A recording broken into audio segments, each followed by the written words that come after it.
मदनपुरे मस्जिद बड़ी मस्जिद का लाउडस्पीकर निकाला गया 2 दिन पहले। पुलिस बहुत एग्रेसिव थी। मुस्लिम नेताओं ने इस मुद्दे को बहुत बढ़ चढ़कर उठाया था, मगर फिर भी जो है पुलिस ने आके जो है वहाँ पर जो है जबरन जो है इनसे वो लाउडस्पीकर उतारा गया। पूरे मुस्लिम नेता गए थे अजीत दादा पवार डेप्यूटी सीएम महाराष्ट्र के साथ मिलने के लिए इस बात की शिकायत। उनके बात करने के आधे घंटे बाद पुलिस का एक्शन बढ़ जाता। क्यों हुआ ये? बड़ी मस्जिद की ऐतिहासिक मस्जिद है जहाँ से चांद का ऐलान किया जाता है। एक बहुत ही मतलब जिम्मेदार मस्जिद है और मुसलमान वहाँ पर पूरे मुंबई फॉलो करते हैं चांद के लिए, और दूसरे मसाइल भी वहाँ पर हल होते हैं। स्पीकर जो है ना हमारे लिए एक आस्था का जरिया था कि आवाम को खबर मिलती है कि किसी का इंतकाल हो गया तो उस पर से ऐलान होता है। मतलब एक सेंटिमेंटल मामला था। अभी आपको ये नहीं लगता कि कांग्रेस वाले पूरे गायब थे? अमीन पटेल नहीं आए, असलम शेख नहीं आए, अरविंद वर्षा गायकवाड़ नहीं आई, क्या रीज़न हो सकता है? खबर थी कि खबर दिया गया? खबर दी गई थी कि ऐसा हुआ है। सब आपके लोग, ये आप जिम्मेदारी से कह रहे हैं? जी बिल्कुल जी। तो यानी कांग्रेस ने अपने आप को अलग रखा है इससे, क्या रीज़न हो सकता है? 8 घंटा देने का उनको आपके पास टाइम नहीं था। हो सकता है उनको बहुत बड़ा पॉलिटिकल प्रेशर हो सकता है वो चिढ़ गए हो, यार मैं इनको टाइम देते जा रहा हूँ और ये वहाँ के डीसीपी के पास, डीसीएम अजीत दादा पवार के पास जा रहे हैं। दोस्तों, मदनपुरे मस्जिद बड़ी मस्जिद का लाउडस्पीकर निकाला गया 2 दिन पहले। पुलिस बहुत एग्रेसिव थी।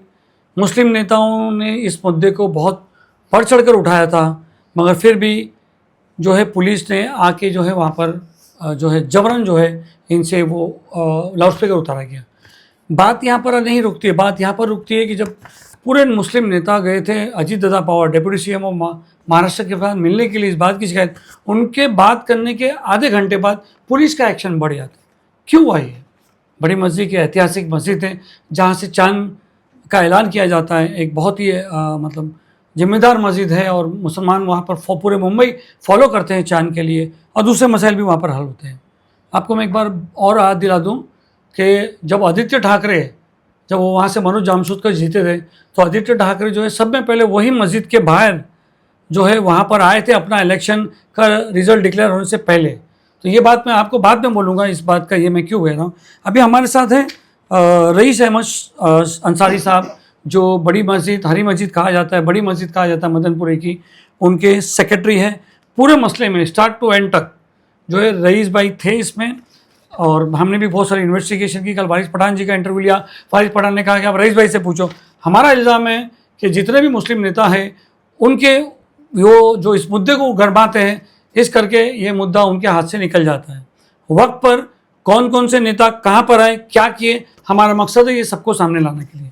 बात करते हैं रईस भाई से। रईस भाई अस्सलाम वालेकुम, मैन वेलकम टू अवर। आपने बहुत बहुत बहुत शुक्रिया कि आपने एक्सेप्ट किया, क्योंकि ये कॉन्ट्रोवर्शियल मुद्दा है और आपने इसमें हमारी मदद करने की कोशिश की है। जी रईस भाई, शुरुआत से बताइए कि हरी मस्जिद पुलिस मीटिंग, उसके बाद कमिश्नर मीटिंग, उसके बाद फिर वापस मीटिंग, फिर उसके बाद जो है वापस फिर डीसीपी से मीटिंग, या पूरे एक सिलसिलावार बताइए कि क्या वहाँ कौन कौन को बुलाया गया। कहीं कहीं ऐसा तो नहीं कि ये जो हुआ एक्शन वो एक मुस्लिम सियासत की जो है नेताओं की एक भेंट चढ़ गई? शुरू करते हैं। पिछले 15 या 20 दिन से, तकरीबन 20 दिन से बड़ी मस्जिद के ट्रस्टियों और ज़िम्मेदारों पर नागपाड़ा पुलिस की तरफ से ये प्रेशर बनाया जा रहा था, या समझाया जा रहा था, बुलाकर बोला जा रहा था, या आकर बोला जा रहा था कि आप लोग लाउड स्पीकर निकाल दो। तो उस प्रेशर को देखते हुए हमारे सारे ज़िम्मेदारों ने, जितने भी हमारे मस्जिद से जुड़े हुए लोग, जो ज़िम्मेदार, जो पोस्ट होल्डर, उन लोग ने यह तय किया कि हम लोग एकजुट होकर बैठ जाएं और सबको जमा करें। तो उसमें ख़ास तौर से मुबीन कुरैशी साहब, इकबाल अंसारी साहब, रशीद भाई हमारे, हम लोगों ने यह तय किया कि हम लोग सब मिलकर सबको बुलाते हैं और बुलाकर कोई हल निकालते हैं। सब में कौन कौन आता है? सब में हमने, मतलब ख़ास तौर से तो कुछ पॉलिटिकल नेता थे, आम तौर से हमारे इलाके की सारी मस्जिद के लोग, यानी वो सारी मस्जिदों में हर फिरके के लोग थे, यानी देवबंदी भी हजरात भी थे, अहले हदीस हजरात भी थे, वहाँ के मस्जिद के इमाम भी थे, ज़िम्मेदार भी थे, ट्रस्टियान भी थे। और सियासी लोगों में अबू आसिम आज़मी और अमीन पटेल, रईस शेख, यूसुफ अबरानी और नसीम सिद्दीकी, ये सब लोग आगे आगे थे ये सब इसमें। और उसमें एडुकेट्स की टीम भी आई थी, मुबीन सोलकर, अमीन सोलकर, और उसके साथ ही उनकी जो टीम में एडुकेट खालिद, एडुकेट आरिफ, ऐसे वहाँ एक टीम आई थी। तो वहाँ पर ये डिस्कशन हुआ कि क्या कानूनी तौर पर हम इसको लड़ सकते हैं या फिर पुलिस को जाकर रिक्वेस्ट कर सकते हैं, क्योंकि सामने ही बकरीद का महीना था, बकरीद का त्यौहार आने वाला था। तो ये तय हुआ कि पहले तो ऐसा कर लिया जाए कि सीपी से मुलाकात की जाए, कमिश्नर ऑफ पुलिस मुंबई से। हम लोग सब जिम्मेदार लोगों की एक टीम बनाते हैं और वहाँ जाके बोलते हैं सामने त्यौहार है और आप त्यौहार से पहले इतना प्रेशर पूरे मुंबई पे बना रहे हो, तो मत करो ऐसा। जबकि कानून, हाँ, जबकि कानून नहीं बोलता है कि किसी भी ऑर्डर में, हाँ, उस मीटिंग में बात हुई कि किसी भी ऑर्डर में, चाहे वो गुजरात का अहमदाबाद का ऑर्डर हो, बम्बई हाई कोर्ट का ऑर्डर हो या सुप्रीम कोर्ट का ऑर्डर हो, हर ऑर्डर में कहीं भी ऐसा नहीं बोला गया है कि लाउड स्पीकर को उतारा जाए। उसमें ये लिखा है कि डेसिबल को मेंटेन किया जाए। और हर कोर्ट ने, ख़ास तौर से अहमदाबाद कोर्ट ने तो ये भी कहा कि अजान नॉइस पॉल्यूशन नहीं है, बाकायदा हाई कोर्ट के ऑर्डर में है और उसको रिपीटेड उन्होंने लिखा है कि अजान जो है ये नॉइस पॉल्यूशन नहीं है। तो जब अगर ये नॉइस पॉल्यूशन नहीं है, हाई कोर्ट बोलता है, तो उसको रखते हुए, उसको ध्यान में रखते हुए पुलिस ने सोचना चाहिए जी। तो इस बारे में हम बात करेंगे कमिश्नर ऑफ पुलिस से। तो एक टाइम लिया गया बकरीद से 4 दिन पहले, और वहाँ पर जाकर उससे बात की गई। तो उन्होंने कहा कि देखो, ये मुंबई पुलिस का परिपत्रक है जो हमारे डीजीपी ने निकाला है। वो ये कहता है, किसने? सीपी देवेन भारती साहब से बात? सीपी साहब ने, देवेन भारती साहब ने ये कहा कि वो परिपत्रक ये कहता है। इस मीटिंग में कौन कौन गया? इस मीटिंग में अभी मैं, इतना दिन हो गया, कुछ बराबर से याद नहीं है, लेकिन फिर भी वो अबू आसिम आज़मी साहब थे, नसीम सिद्दीकी थे, यूसुफ अबरानी थे, कुछ लोग थे, 7-8 लोग गए थे और कुछ 1-2 एडुकेट्स भी गए थे। तो उसमें उन्होंने ये कहा कि एक परिपत्रक निकाला गया है। उस परिपत्रक ये बोलता है कि इस लाउड स्पीकर जब तक रहेगा, भोंगा जिसको कहते हैं, वो रहेगा, तो उससे डेसिबल मेंटेन नहीं किया जा सकता। तो बॉक्स का स्पीकर लगा दिया जाएगा तो उससे डेसिबल मेंटेन हो जाएगा। इसलिए मुंबई पुलिस ने अपने वेबसाइट पर डाला है कि हम जो है, हम परमिशन बॉक्स स्पीकर का देंगे, हम लाउड स्पीकर का नहीं देंगे आज के बाद। तो और लेकिन अब चूंकि अब सामने त्यौहार है, तो उन्होंने कहा ठीक है, त्यौहार तक हम कुछ नहीं करते, त्यौहार के बाद इस पे बात करेंगे जी। बकरीद हो गई, बकरीद के बाद फिर प्रेशर बनने लगा कि अब बकरीद हो गई, अब निकालो। तो फिर ये तय हुआ कि जब जमा किया जाए सबको। और तो उसमें जो सियासी नेता हैं हमारे, जैसे रईस शेख साहब है, यूसुफ अबरानी साहब हैं, अबू आसिम आज़मी साहब है, अमीन पटेल साहब है, इन लोगों का ऐसा कहना था कि ये this is not the official matter, this is political matter. ये कोई पुलिस का काम नहीं है, पुलिस के ऊपर से किया गया है, ये ऊपर की बात करते हैं। तो ये लगता है कि ये पॉलिटिकल मैटर है, तो इसको पॉलिटिकली हल किया जाए। तो इसके लिए या तो सीएम से या डिप्टी सीएम से वक्त लिया जाए।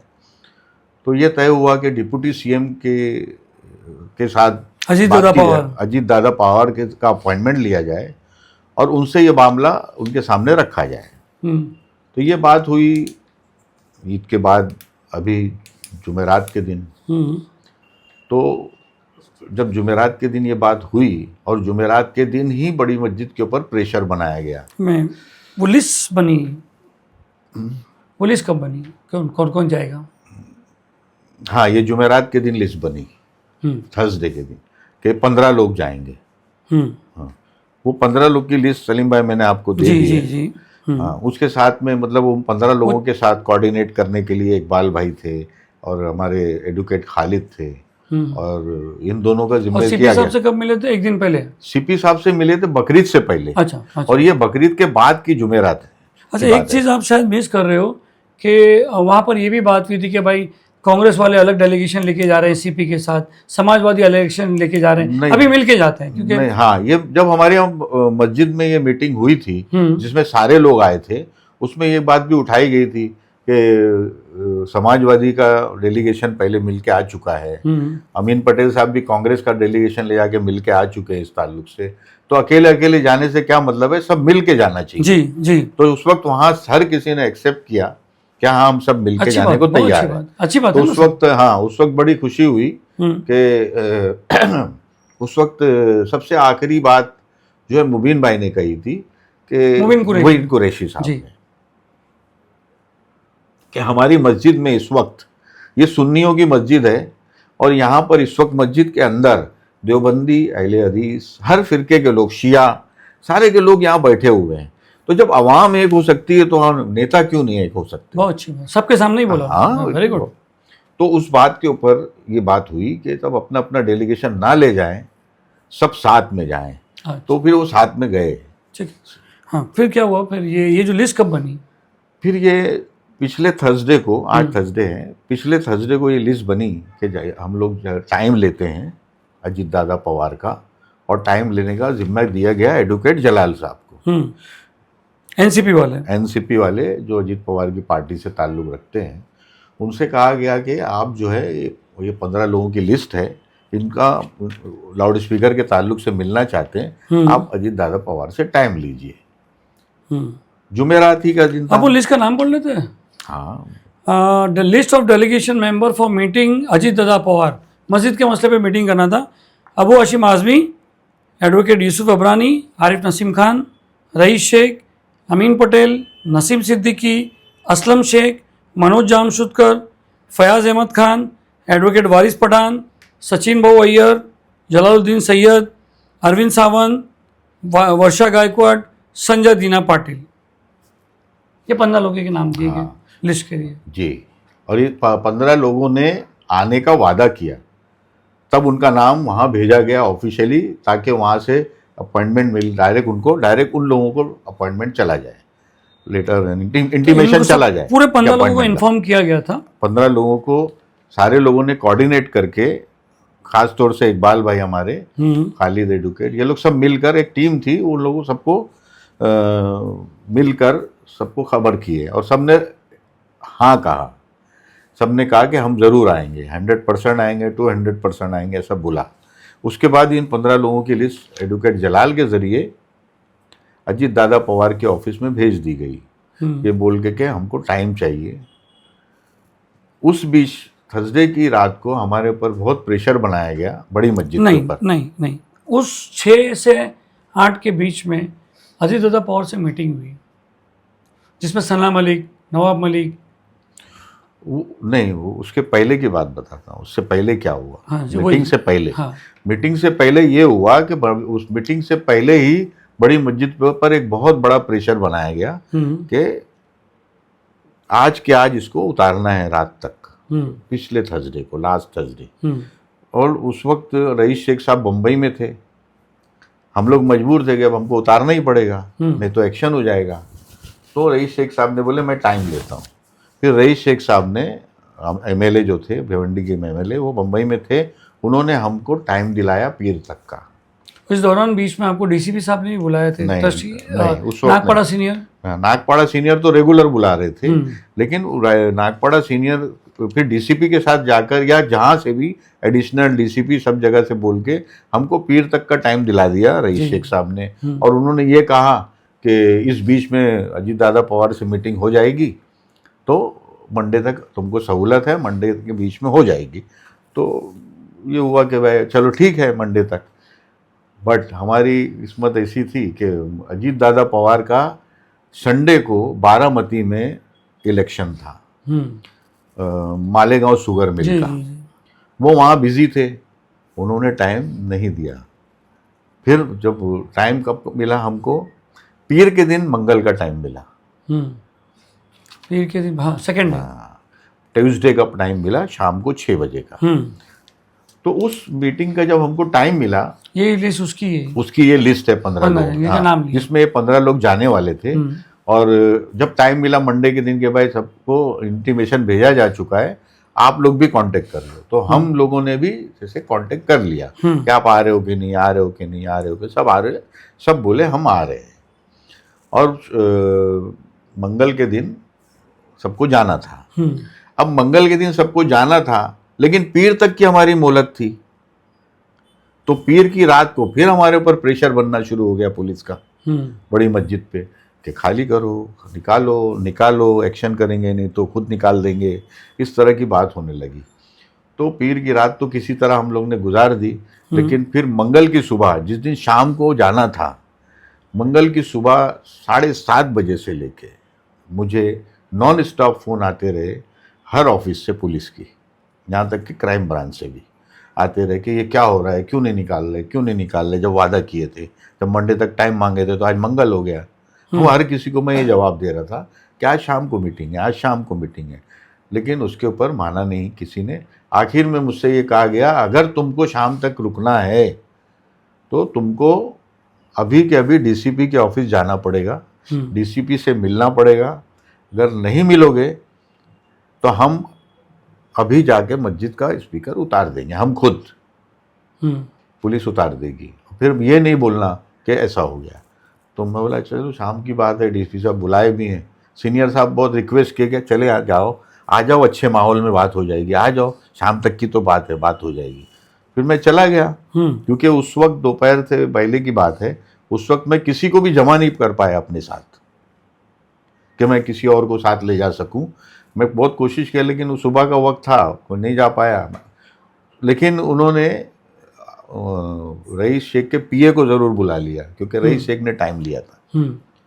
हम लोग दो वहाँ पहुँचे, तो उन्होंने बहुत तफसील से बात की, पौना घंटा। डीसीपी साहब ने, उपाध्याय, पौना घंटा तक मुझे समझाने की कोशिश की कि आप ये मत समझो कि किसी के साथ मीटिंग होने से कुछ हो जाएगा। आप नहीं, वो अवेयर कि आपकी मीटिंग होने वाली है। हाँ, नहीं, उनको बताया ना मैं ऐसी मीटिंग है, बोले दादा पवार से मिलने वाले। हाँ, हमने बताया तो उन्होंने बोले हाँ मुझे सब पता है, उनको सब पता था।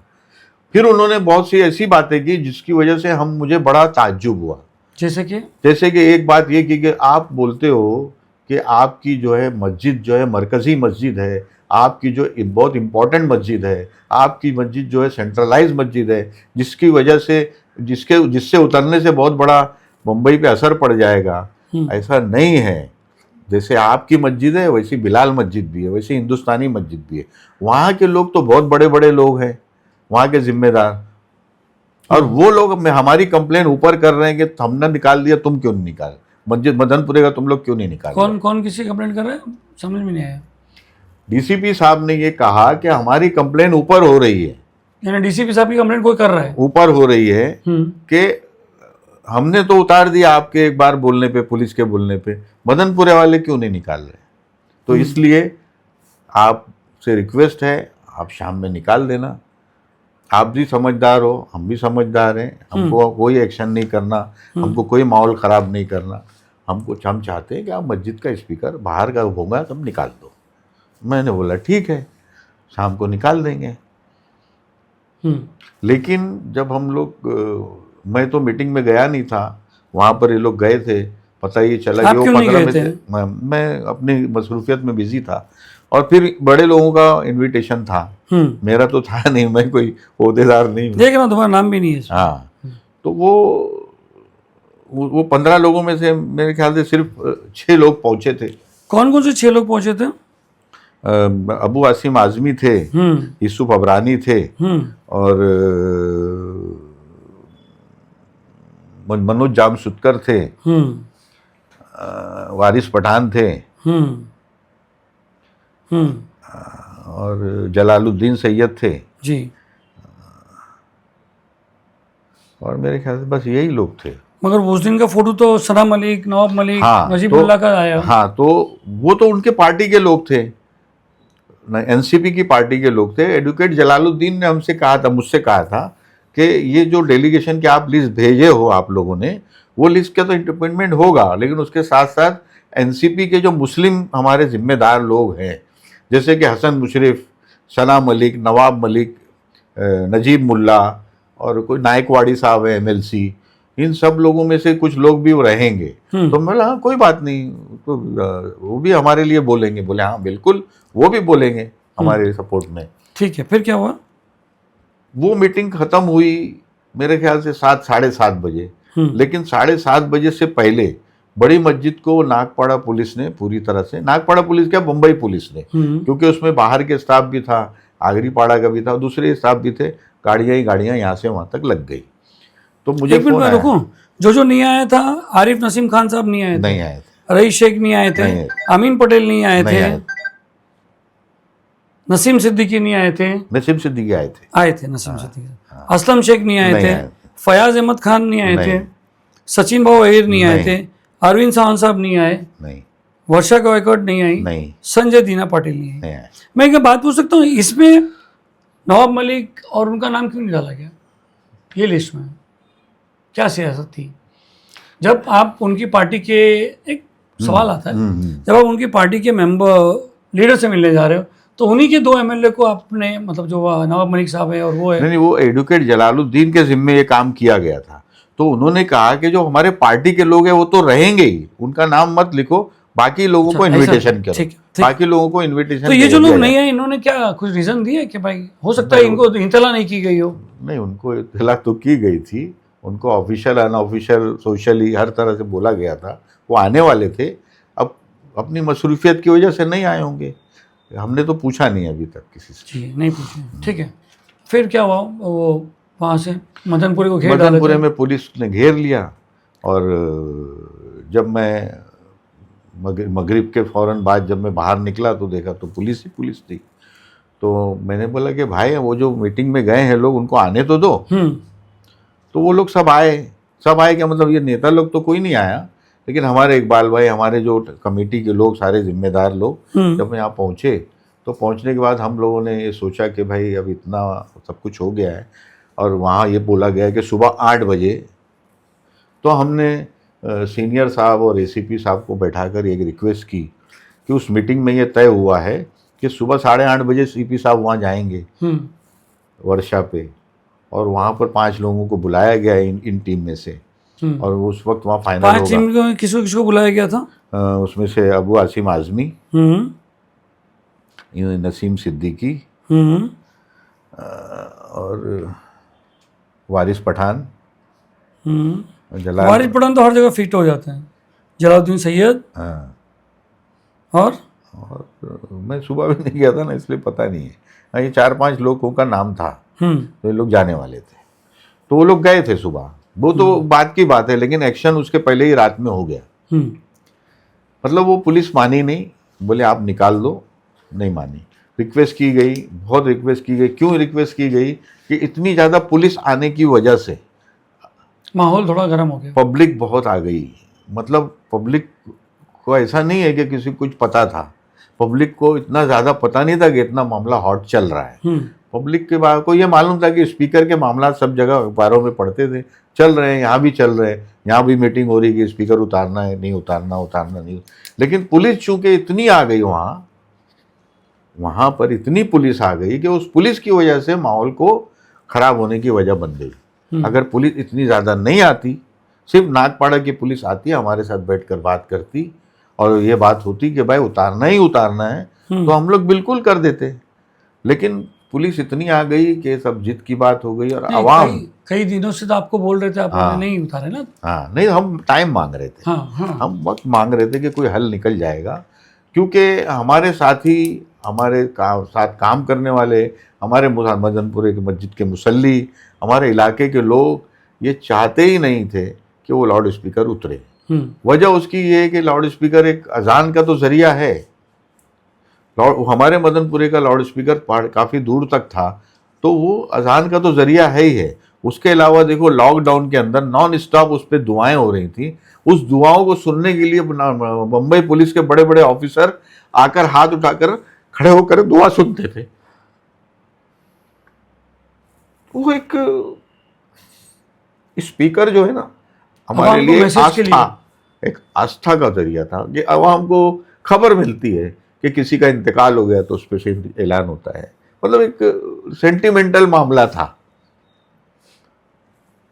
तो इस वजह से पब्लिक एकदम एजिटेट करने लगी कि नहीं, जहाँ कोई बोलता था जान पे खेल जाएंगे, कितनी गिरफ्तारी करना, हम गिरफ्तारी देंगे, ऐसा सब चल रहा था। तो इस वजह से देर होती रही। मनोज जामसुदकर साहब भी आ गए और उन्होंने भी मतलब बहुत रिक्वेस्ट की, यहाँ तक कि उन्होंने देवेंद्र भारती साहब से भी बात की, लेकिन कोई माना नहीं, उन्होंने भी साफ मना कर दिया। और फिर आखिर में ये हुआ कि 11 बजे के टाइम पे अचानक हम लोग असमंजस में थे कि क्या होगा, किसी तरह रात गुजर जाए, 8 घंटा तो बचा है। बोलते थे कि 8 घंटे की बात है, कल सुबह की मीटिंग खत्म हो जाएगी, अगर उसमें भी कुछ नहीं हुआ तो उतारना ही है, सबने उतार दिया तो हम भी उतार देंगे। लेकिन वो माने नहीं और 11 बजे के वक्त वो डीसीपी उपाध्याय साहब आए और आते ही वो चिल्लाने लगे और मस्जिद में बहुत ज़्यादा ज़ोर से चिल्ला रहे थे। आवाम ने समझाया। मस्जिद में घुस गए थे वो पूरा? हाँ, मस्जिद के अंदर थे, मतलब हरम में नहीं थे, सहन में थे, मतलब सहन में, मस्जिद के सहन में। हाँ, कोई लोग कह रहे हैं कि वो खाली चप्पल जहाँ पे थे वहाँ रहते? नहीं, पूरे सहन में घुसे थे। हमारे पास वो वीडियो है पूरी। हाँ, वो सहन में, और वहीं सहन में वो चिल्ला भी रहे थे बहुत ज़ोर से, जबकि आवाम बोलने लगी कि ज़रा आप आहिस्ते बात करिए, मस्जिद में लोग नमाज़ पढ़ रहे हैं। क्योंकि बड़ी मस्जिद में रात को 1 बजे तक पब्लिक भरी रहती है, नमाज होती रहती। तो वो माने नहीं और बोले मैं ज़ोर से इसलिए चिल्ला रहा हूँ कि जितने लोगों को इन लोगों ने जमा किया है सब सुन लें। ऐसा उनका स्टाइल था कि सब सुन लें कि अब मैं आ गया हूँ, अब ये उतरना ही है। मुझे बोलने लगे उंगली उठा के कि आपने वादा किया था शाम में खोलने का, आपने नहीं खोला है, मत खोलिए, हम खुद खोल देंगे। फिर ये तय हुआ कि हम लोग मस्जिद के जो गेट उस पर लगे हुए थे 2 हमने उतार लिया। उतारने के बाद वो बोलने लगे नहीं, वो रोड के ऊपर जितने लगे हैं 7 वो भी उतारना है। उसमें मैंने उनसे कह दिया सीनियर साहब से, देखो सीनियर साहब, बस सब बहुत हो गया, हम नहीं उतारेंगे। अब आप बोल रहे थे ना हम उतार लेंगे, आप उतार लो, नहीं तो हम दिन में कल उतारेंगे, अभी हम नहीं उतार सकते। 12 बजे रात को, इतनी रात में कौन अंधेरे में बिल्डिंगों पे चढ़ेगा, को उस पे चढ़ेगा। तो फिर पुलिस ने वो बाकी के 7 उतारे, सीढ़ी ला के जो भी पुलिस ने 7 उतारे, हमने तो हमारी मस्जिद का उतार के रख लिया। अब उसके बाद पुलिस बोली कि कोई पंचनामा करेगी और क्या, वो पता नहीं अब क्या होगा आगे। माहौल कैसा था? माहौल बहुत टेंस था वहाँ, हालात अच्छे नहीं थे। नौजवान लड़के बहुत एक्साइट थे और बहुत ही कुछ ना हो जाए इस वजह से कमेटी के लोग चुप थे। अगर वो बदतमीज़ी कर रहे थे, अगर वो ज़ोर से मस्जिद में बोल रहे थे, अगर ऐसा नहीं है कि बड़ी मस्जिद की कमेटी के लोग बोल नहीं सकते, अगर हम लोग बोलना शुरू कर देते तो झगड़ा हो जाता, बच्चे कंट्रोल में नहीं रहते। हमने लॉ एंड ऑर्डर को मेंटेन करने के लिए अपने आप को चुप कर लिया, उनकी बात को चुपचाप मान लिया। इस दौरान आपने उधर फ़ोन नहीं किया नेताओं को? हमारे साथ तो एक ही नेता आया और सुनने पर कि कोई पुलिस आ गई है, तो मनोज जामसुदकर हमारे इलाके का, बाकी कोई आया नहीं। दूसरे नेता? दूसरे तो कोई आया नहीं। उनको इन्फॉर्म किया गया था? नसीम सिद्दीकी साहब आए थे, उनको जैसे ही पता चला वो फौरन आए और उन्होंने हम लोगों को शांत रहने का वो मशवरा दिया कि आप लोग शांत रहिए। और दूसरे नेता अबू हाशिम आज़मी? नहीं, वो लोग कोई नहीं आया। तो क्या उनको इन्फॉर्म किया गया था ऐसा सब मैटर चल रहा है, आप आइए? क्योंकि ये तो सदारत वही कर रहे थे ना सब लोग। आपको ये बता दूं कि मदनपुरे में जो हो रहा था उसकी खबर पूरे बम्बई को थी, बराबर, क्योंकि वैसे मालूम है कि सब तरफ से फोन आ रहे थे कि जैसे घाटकोपर से, जोगेश्वरी से, अंधेरी से, विक्रोली से हमारे जानने वाले जो है हमको फोन कर रहे थे कि ये क्या हो रहा है मदनपुरे में, ये क्या हो रहा है मदनपुरे में, वीडियो आ रहा है, वो पुलिस ही है पूरे रोड पे, गाड़ियां ही गाड़ियां हैं, क्या हो गया है। तो जब आम लोगों के फोन आ रहे हैं तो खास लोगों को तो मालूम पड़ा ही होगा। नहीं, ये तो ठीक है, मालूम पड़ा होगा, मगर क्या हमने कॉल किया कि भाई देखो ऐसा है यहाँ पर? नहीं, हमने नहीं कॉल किया। अच्छा, ठीक है। हमको ऐसा लगा कि जब से शाम में फेल हो गया, हो सकता है सुबह कुछ हो जाए। उसके ऊपर उपाध्याय साहब को जब मैंने ये बोला, उस गुस्से में ही जब वो बोल रहे थे कि अगर सुबह हो गया तो, सुबह हो गया मतलब सुबह जो अजीत पवार साहब ने मीटिंग बुलाई है देवेंद्र भारती और रश्मि शुक्ला के साथ मीटिंग करने के लिए, अगर उसमें मीटिंग में ये तय हो गया कि ठीक है लगने दो, बोले मैं खुद आके लगवा दूंगा, मैं अगर आज तो- उतारूंगा। लेकिन अभी उतारूंगा। क्यों ऐसी जिद? एक की जगह 10 बोलेंगे हमने 10 लगवा दूंगा, एक की जगह 70 बोलेंगे मैं 70 लगवा दूंगा। ये उपाध्याय साहब का ऑर्डर था, बोलना था। अगर बोलेंगे तो एक की जगह 70 लगवा दूंगा, लेकिन अभी उतार दो, नहीं उतारोगे तो मैं उतार दूंगा। 8 घंटे में क्या हो जाता? ये बोले कि 8 घंटे में क्या हो जाएगा? इस 8 घंटे में कोई अजान भी नहीं होनी है। नहीं, एक बात सुनिए। इस 8 घंटे में हाँ। उस 8 घंटे में कोई अजान नहीं होनी, क्योंकि फजर की अजान लाउड स्पीकर पे नहीं होती है, क्योंकि 6 बजे से पहले होती है, 5 बजे होती है। जब सुबह रात को 11 बजे से लेके कल दोपहर 1 बजे तक कोई अजान नहीं होनी है, लाउड स्पीकर इस्तेमाल नहीं होना है, यही हमारा कहना था कि वो इस्तेमाल नहीं होगा।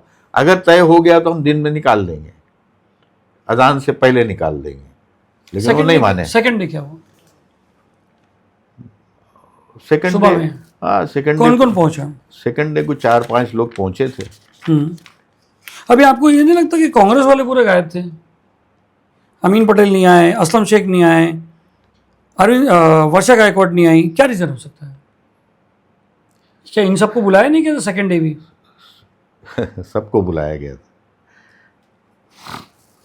अब ये तो मैं सियासी आदमी नहीं हूँ सलीम भाई, इसमें मेरे आवाम को पता होना चलना चाहिए। हम तो खाली पूछ रहे थे, आवाम को ये पता खाली है। हम आपसे ये पूछ रहे हैं, हम आपसे आपकी पर्सनल राय नहीं पूछ रहे, हम आपसे कुछ हम खाली ये पूछ रहे थे कि इनको इन्फॉर्म किया था कि कल सुबह भी अपने को जाने का, रात को ये सब हो गया है। हाँ, उन लोग सबको खबर थी कि सुबह जाने वाले। खबर थी कि खबर दिया गया? हाँ, खबर दी गई थी कि ऐसा हुआ है। सब आपके लोग, ये आप जिम्मेदारी से कह रहे हैं? जी बिल्कुल जी। तो यानी कांग्रेस ने अपने आप को अलग रखा है इससे, क्या रीजन हो सकता है? पता नहीं उनकी मुझे ऐसा फील होता है कि हमारे लोगों से गलती हो गई, हमारे मदनपुरे की आवाम से, या मस्जिद वालों से, या मुसल्लियान मस्जिद से, या उलमा से, या हमारे जैसे जिम्मेदारों से एक गलती हो गई कि हमने इसके अंदर सियासी लोगों को इन्वॉल्व कर लिया। एग्जैक्टली, और भी मुस्लिम सियासत, और वो भी सियासी ऐसे लोग जो मुस्लिम मुस्लिम सियासी लोगों को जी, जो कि कहीं ना कहीं किसी ना किसी तरह दबे हुए हैं। आपको नहीं लगता, मैंने भी शुरुआत में कहा है कि वहां पर आदित्य ठाकरे आए थे, मस्जिद के बाहर का पूरे हिंदुस्तान में, पूरे वर्ल्ड में वो चला था कि आदित्य ठाकरे भाई वो जाम से जीत गए। आपको नहीं लगता था कि ये मस्जिद के सामने आए हुए हैं तो ये मस्जिद कहीं ना कहीं सियासी तौर पर इस्तेमाल की जा रही है, ऐसा कहना चाह रहे हैं? एग्जैक्टली यस, मस्जिदों में मीटिंग होना, सियासी मीटिंग होना। हम नहीं, मस्जिद में तो कभी सियासी मीटिंग नहीं हुई। मस्जिद में मीटिंगें हुई कौम के लिए, इस्लाम के लिए, दीन के लिए, या ऐसे वक्त पर मीटिंग ली गई कि जहाँ ज़रूरत महसूस हुई कि अब ये मीटिंग अगर हम लेने जाएंगे तो ये हमको कहीं जगह नहीं मिलेगी बैठ के बात करने की इस टॉपिक के ऊपर, तो हमने मस्जिद में मीटिंग ली, क्योंकि ये कौम के मामला था, कौम के लोगों की बात थी। उसमें उलमाओं ने भी और आम लोगों ने भी शिरकत की। मस्जिद मीटिंग ली जाती है। मस्जिद एक आरिफ नसीम खान भी नहीं आए थे उधर? जी नहीं आए थे। मस्जिद कोई ऐसा नहीं है कि सिर्फ नमाज पढ़ने के लिए, एक दूसरे अर्जेंट काम होगी उन सबको, हो सकता है, इससे भी ज्यादा अर्जेंट होगी, हाँ हो सकता है। या तो फिर सियासत होगी कि भाई एनसीपी है, हम क्यों जाए। हो सकता है कि पॉलिटिकल राइवलरी की वजह से हो, या हो सकता है कि हमारी गलती है कि हमको इसके अंदर, अगर इस मामले में अगर हो सकता है कि हम अगर पॉलिटिकली लोगों को इन्वॉल्व नहीं करते और सिर्फ मस्जिद के, हर फिरके के मस्जिद के जिम्मेदार एक जगह जमा होकर जाकर नेताओं को या पुलिस को रिक्वेस्ट करते, तो शायद हमारी सुन ली जाती, ऐसा मुझे लगता है। जिस तरह आपके आंसू आए ना, उसी तरह मदनपुरा का बहुत सारे लोग रोए हमसे बात करके, क्या ऐसा हुआ है। दूसरे मस्जिद का इतना नहीं होता है, वो मदनपुरे का इतिहास जो है और वो जो मस्जिद है, वो लोगों का बहुत सारा अटैचमेंट है, बहुतों ने रोया है। अब सवाल ये उठता है कि ये जो भी हुआ, क्या अगर सियासी, मैं आपसे जानना चाहता हूँ ट्रस्टी, आप पुलिस के पास गया, पुलिस इतनी चिढ़ क्यों गई कि भाई नहीं यार तुम लोग क्या कर रहे हो? क्या अगर आप डायरेक्ट बैठ के बात करते, सियासी को हटा देते? नहीं, अभी कैसा है कि हमारे नागपाड़ा एरिया में, जैसे अभी मैंने बताया कि बड़ी बड़ी मस्जिदें हैं, बिलाल मस्जिद, हिंदुस्तानी मस्जिद, यहाँ के लोगों ने 1 महीना पहले ही स्पीकर उतार दिया था। तो हमसे ये कहा गया कि पुलिस ने कि वो लोग कंप्लेन कर रहे हैं। हो सकता है ये बात सही नहीं हो, ऐसे आप लोग को बोलने के लिए बोलते हो, हो सकता है पुलिस गेम गेम खेल खेल रही रही हो। हो, ये भी हो सकता है। हाँ, लेकिन वो लोग हमारे किसी भी मूवमेंट में या एजिटेशन में कभी हमारा साथ नहीं दिए। हम्म। हम लोग क्या किसी उनके अपोजिशन में नहीं थे, हम भी कौम की बात कर रहे थे, लेकिन हमारे किसी भी बुलावे में कभी को हाजिर नहीं हुए। हम्म। अब ये बताइए, वो जो भोंगे उतारे गए उसमें अजानें होती थी? जी होती थी, जी। सातों भोंगे होते। रईस भाई बहुत बहुत शुक्रिया, आपने आए, अपने जज्बात बताए, क्योंकि कई सवाल आप ट्रस्टियों पे भी हो रहे थे कि भाई ये कैसे हो गया, क्या हो गया। हम ये सोचते हैं, हमारा मानना ये है कि जैसे जैसे मुस्लिम सियासत गरमाती गई, ये जो है इसको, जैसे डीसीपी साहब ने को 8 घंटा देने का उनको आपके पास टाइम नहीं था, हो सकता है उनको बहुत बड़ा पॉलिटिकल प्रेशर हो सकता है वो चिढ़ गए हो, यार मैं इनको टाइम देते जा रहा हूँ और ये वहाँ के डीसीपी के पास, डीसीएम अजीत दादा पवार के पास जा रहे हैं। सही बात है? हो सकता है। अभी एक आखिरी सवाल पे आता हूँ। NCP Ajit Dada Pawar, deputy CM of Maharashtra, उनके 2-3-4 बड़े बड़े दिग्गज नेता, नवाब मलिक, सना मलिक, फिर तुम्हारा क्या नाम है, नजीबुल्ला, एडवोकेट जलालुद्दीन, इनके वहाँ एक दिन पहले जब वो पहुँचे और पुलिस डायरेक्ट आ जाती है, तो ये बात वहाँ पेश करने की, सर हम आवाम को क्या जवाब देंगे, हम मुस्लिम कम्युनिटी को क्या जवाब देंगे जब हम आपसे टाइम लेने आ रहे और उसी दौरान पुलिस आके जबरन निकाल के जाती है, तो ये बात वहाँ उठी कि नहीं उठी? ये बात उठी थी दूसरे दिन सुबह। क्या बोले जी साहब? दूसरे दिन सुबह जब मतलब पुलिस कमिश्नर और जो रश्मि शुक्ला मैडम वो लोग थी, तो उनके ऊपर, उनके सामने मनोज जामसुतकर ने बहुत जोर से ये बातों को उठाया। NCP Ajit Dada Pawar, deputy CM of Maharashtra, उनके 2-3-4 बड़े बड़े दिग्गज नेता, नवाब मलिक, सना मलिक, फिर तुम्हारा क्या नाम है, नजीबुल्ला, एडवोकेट जलालुद्दीन, इनके वहाँ एक दिन पहले जब वो पहुँचे और पुलिस डायरेक्ट आ जाती है, तो ये बात वहाँ पेश करने की, सर हम आवाम को क्या जवाब देंगे, हम मुस्लिम कम्युनिटी को क्या जवाब देंगे जब हम आपसे टाइम लेने आ रहे और उसी दौरान पुलिस आके जबरन निकाल के जाती है, तो ये बात वहाँ उठी कि नहीं उठी? जब हम लोग यहाँ मिल कर गए थे और साहब ने हमको टाइम दिया था दूसरे दिन का, तो वही तो मांग रहे थे कि वो टाइम पे आज आप बोल दो, निकाल दो। आज तो बोल रहे हो, क्या समझा जाए, इसको क्या समझा जाए? अजीत दादा पवार एक्शन में नहीं आए कि नहीं यार, ये तो मेरी पार्टी के मिनिस्टरों की ये होगी कि हम कौम को क्या जवाब देंगे कि भाई देखो, एक 8 घंटे का टाइम अजीत दादा पवार के नाम पे नहीं मिला। नहीं, वहाँ पर कोई ऐसी इस बात को सीरियस नहीं लिया गया मीटिंग में। तो मतलब बोलने वालों ने अपनी जज्बात रखे, लेकिन सामने से ऐसा कोई सीरियस जवाब नहीं कुछ आया। मदनपुरे के लोग भी थे वहाँ पर, जी, उन्होंने क्या बताया? उन्होंने ये बताया कि भाई सामने वालों ने सीरियस नहीं लिया। सामने वाले कौन? मतलब जैसे अजीत दादा पवार या देवेंद्र भारती साहबों ने, कोई बोले हाँ ठीक है, वो तो होना था, आज नहीं कल तो निकलना था, निकल गया, और कौन सी बहुत बड़ी बात होगी। अच्छा, और फिर अभी ये जो बड़े बड़े नेता हैं, जो भी सारे नेता ये आवाम के पास जाएंगे तो क्या बोलेंगे? ये तो आवाम को सोचना है, अभी मैं क्या बोल सकता हूँ। बहुत बहुत रईस भाई, बहुत बहुत शुक्रिया कि आप आए और आपने सारी बातें जो है सच्चाई बताई, आपका जो है दर्द दिखा, एक आपकी आंखों से झलका, हमें भी थोड़ा अंदर से वो हुआ, क्योंकि इतना जो है वॉलेंट जो है डीसीपी साहब अगर एक अंदर आके जो है वो निकालते हैं, तो कहीं ना कहीं उनके ऊपर कितना बड़ा प्रेशर होएगा। तो बहुत बहुत शुक्रिया रईस भाई, आपने पूरा खुलासा किया इस बात को, क्या हुआ था क्या नहीं हुआ था। अब ये जनता फैसला करे, जनता पूछे उनके नेताओं से कि भाई आप गए थे, आप नहीं गए थे, आपने जाके क्या किया या जाके नहीं क्या किया। हमारा मकसद था कि ये सारी चीज़ें लोगों के सामने रखा जाए कि देखिए, पॉलिटिसाइज करने से कोई भी इश्यू, दोनों पार्टी को फ़ायदा होता है। कौन सी पार्टी? अपोजिशन और मुस्लिम नेताओं की सियासत चलते रहती है। दूसरी बात ये कि जो है जनता परेशान रहती है। कहने को तो लोग स्टेज पे से कह देंगे कि मत निकालने देना, मगर जब पुलिस आती है तो फेस करने पड़ता है आवाम को। जैसे रईस भाई ने बताया, सबको पता होगा, कोई नहीं आया, कोई फ़ोन भी नहीं किया रईस भाई क्या हो रहा है नहीं हो रहा है। नहीं। तो दोस्तों ये आपके ऊपर है, कमेंट में डालिए कि क्या होना चाहिए क्या नहीं चाहिए। आपको लगता है कि सवाल करना है तो सवाल कीजिए, नहीं लगता तो मत कीजिए, जैसे चल रहा है वैसे चलने दो। सलीम शेख, गली न्यूज़।